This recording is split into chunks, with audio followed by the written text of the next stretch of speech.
بسم اللہ الرحمن الرحیم۔ السلام علیکم۔ حضرت عبد الرحمن بن ابراہیم فہری اپنے والد سے روایت کرتے ہیں کہ حضرت حسن بصری رحمۃ اللہ علیہ کے زمانے میں ایک نوجوان گناہوں بری زندگی گزار رہا تھا۔ کسی بدمستی کے عالم میں اسے سخت بیماری لاحق ہو گئی اور مرگی کے دورے پڑنے لگے۔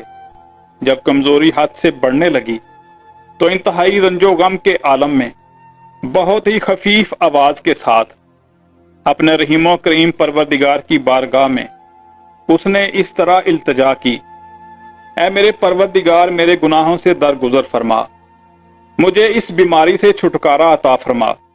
اے میرے مالک، اب کبھی بھی گناہ نہیں کروں گا۔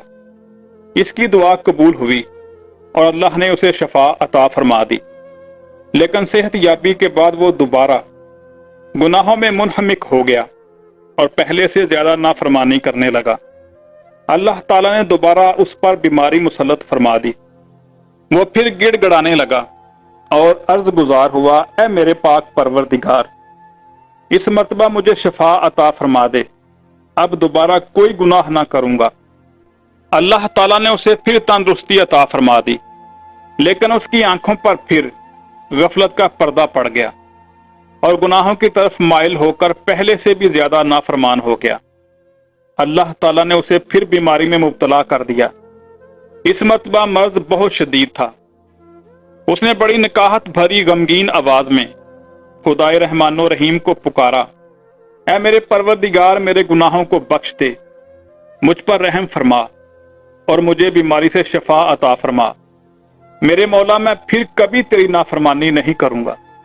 اللہ سبحانہ تعالیٰ نے کرم کیا اور اسے پھر صحت عطا فرما دی۔ تندرست ہوتے ہی وہ پھر گناہوں میں مبتلا ہوا اور بہت زیادہ نافرمان ہو گیا۔ ایک مرتبہ اچانک اس کی ملاقات حضرت حسن بصری، ایوب سجستانی، مالک بن دینار اور صالح مری علیہ رحمہ سے ہوئی۔ جب حضرت حسن رضی اللہ تعالی عنہ نے اس نوجوان کو گناہوں میں منہمک دیکھا تو فرمایا: اے نوجوان، اللہ سے اس طرح ڈر کہ گویا کہ تو اسے دیکھ رہا ہے۔ اگر تو اسے دیکھ نہیں سکتا تو یہ مت بھول کہ وہ تجھے دیکھ رہا ہے۔ یہ سن کر اس نوجوان نے کہا: اے ابو سعید، مجھ سے دور رہیے، بے شک میں تو مصیبت و آفت میں ہوں اور دنیا کو خوب ظاہر کرنا چاہتا ہوں۔ حضرت حسن بصری رحمۃ اللہ علیہ اپنے ساتھیوں کی طرف متوجہ ہوئے اور فرمایا: خدا کی قسم، اس نوجوان کی موت بہت قریب آ گئی ہے۔ موت کے وقت اسے بہت پریشانی ہوگی، نزا کی سختیاں اسے بہت تنگ کریں گی۔ اس واقعہ کے کچھ ہی دن بعد حضرت حسن بصری رحمۃ اللہ علیہ ساتھیوں کے ساتھ بیٹھے ہوئے تھے کہ اس گناہ گار نوجوان کا بھائی آپ کی خدمت میں حاضر ہو کر عرض گزار ہوا: اے ابو سعید، میں اسی نوجوان کا بھائی ہوں جسے آپ نے نصیحت فرمائی تھی۔ میرے بھائی پر موت کے سائے گہرے ہوتے جا رہے ہیں، اس پر نزا کی کیفیت طاری ہے اور بڑی مصیبت میں مبتلا ہے۔ حضرت حسن بصری رحمۃ اللہ علیہ نے اپنے ساتھیوں سے فرمایا: آؤ چل کر دیکھتے ہیں کہ اللہ اس کے ساتھ کیا معاملہ فرماتا ہے۔ چنانچہ آپ اپنے ساتھیوں کے ہمراہ اس کے گھر پہنچے۔ دروازے پر دستک دی تو اس کی بوڑھی ماں نے پوچھا: کون ہے؟ فرمایا: حسن۔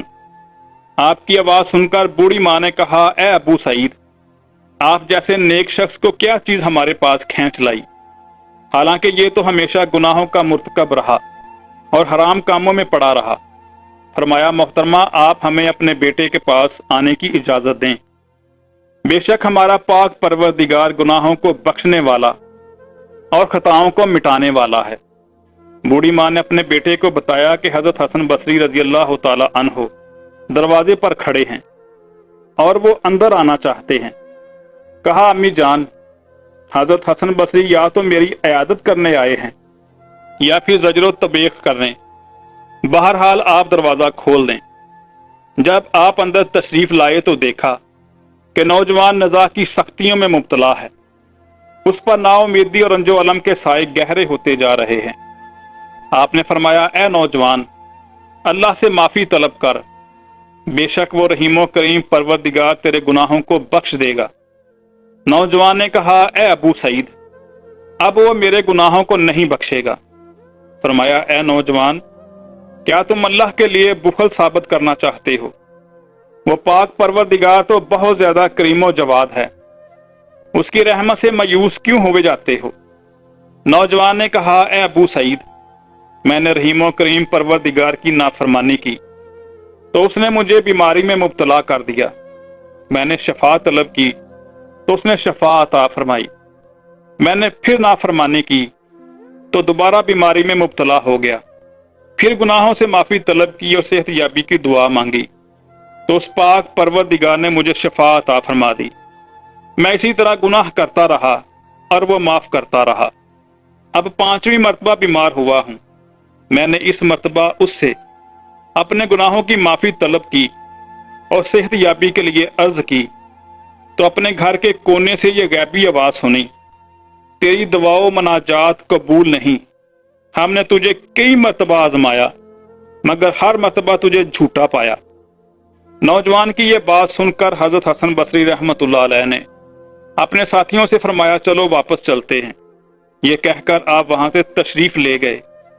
آپ کے جانے کے بعد اس نوجوان نے اپنی والدہ سے کہا اے میری ماں، یہ حسن بصری تھے، شاید میری طرف سے میرے پروردگار سے نا امید ہو گئے ہیں، حالانکہ میرا مولا تو گناہوں کو بخشنے والا اور خطاؤں سے درگزر فرمانے والا ہے، وہ اپنے بندوں کی توبہ ضرور قبول فرماتا ہے۔ اے میری ماں، میری موت کا وقت قریب ہے، جب سانس اکھڑنے لگے، میرا جسم بے جان ہونے لگے، میری آنکھیں بند ہو جائیں، جسم پیلا پڑ جائے، آواز بند ہو جائے اور میری روح دارا فنا سے دارا بقا کی طرف پرواز کرنے لگے تو میرا گریبان پکڑ کر مجھے گھسیٹنا، میرا چہرہ خاک آلود کر دینا، پھر میرے پاک پروردگار سے میرے گناہوں کی معافی طلب کرنا۔ بے شک وہ رحمان و رحیم مولا گناہوں کو بخشنے والا ہے، میں اس کی رحمت سے نا امید نہیں ہوں۔ اتنا کہہ کر نوجوان خاموش ہو گیا۔ اس کی بوڑھی ماں نے حسب وصیت اس کے گلے میں رسی ڈال کر گھسیٹا، اس کے چہرے پر مٹی ڈالی، پھر اپنے ہاتھ آسمان کی طرف بلند کیے اور اللہ کی بارگاہ میں اس طرح فریاد کرنے لگی، اے میرے مولا، میں تجھ سے تیری اس رحمت کا سوال کرتی ہوں جو تو نے حضرت یعقوب علیہ السلام پر نازل فرمائی اور ان کے بیٹے کو ان سے ملا دیا۔ اے میرے پروردگار، تجھے اسی رحمت کا واسطہ جو تو نے حضرت ایوب علیہ السلام پر نازل فرمائی اور ان کی آزمائش کو دور فرما دیا۔ اے میرے خالق و مالک، میرے بیٹے پر بھی رحم فرما اور اس کے گناہوں سے درگزر فرما اور اس کے گناہوں سے درگزر فرما کر اسے بھی معاف فرما دے۔ جب اس نوجوان کا انتقال ہو گیا تو اس کی والدہ نے ہاتف غیبی سے یہ آواز سنی، تیرے بیٹے پر اللہ نے رحم فرمایا اور اس کے تمام گناہ معاف کر دیے۔ اسی طرح ایک آواز حضرت حسن بصری رحمت اللہ علیہ کو سنائی دی، کوئی کہنے والا کہہ رہا تھا اے ابو سعید، اللہ نے اس نوجوان پر رحم فرما کر اس کے گناہوں کو بخش دیا، اب وہ جنتی ہے۔ چنانچہ حضرت حسن بصری رحمت اللہ علیہ اپنے ساتھیوں کے ہمراہ اس نوجوان کے جنازے میں شرکت کے لیے تشریف لے گئے۔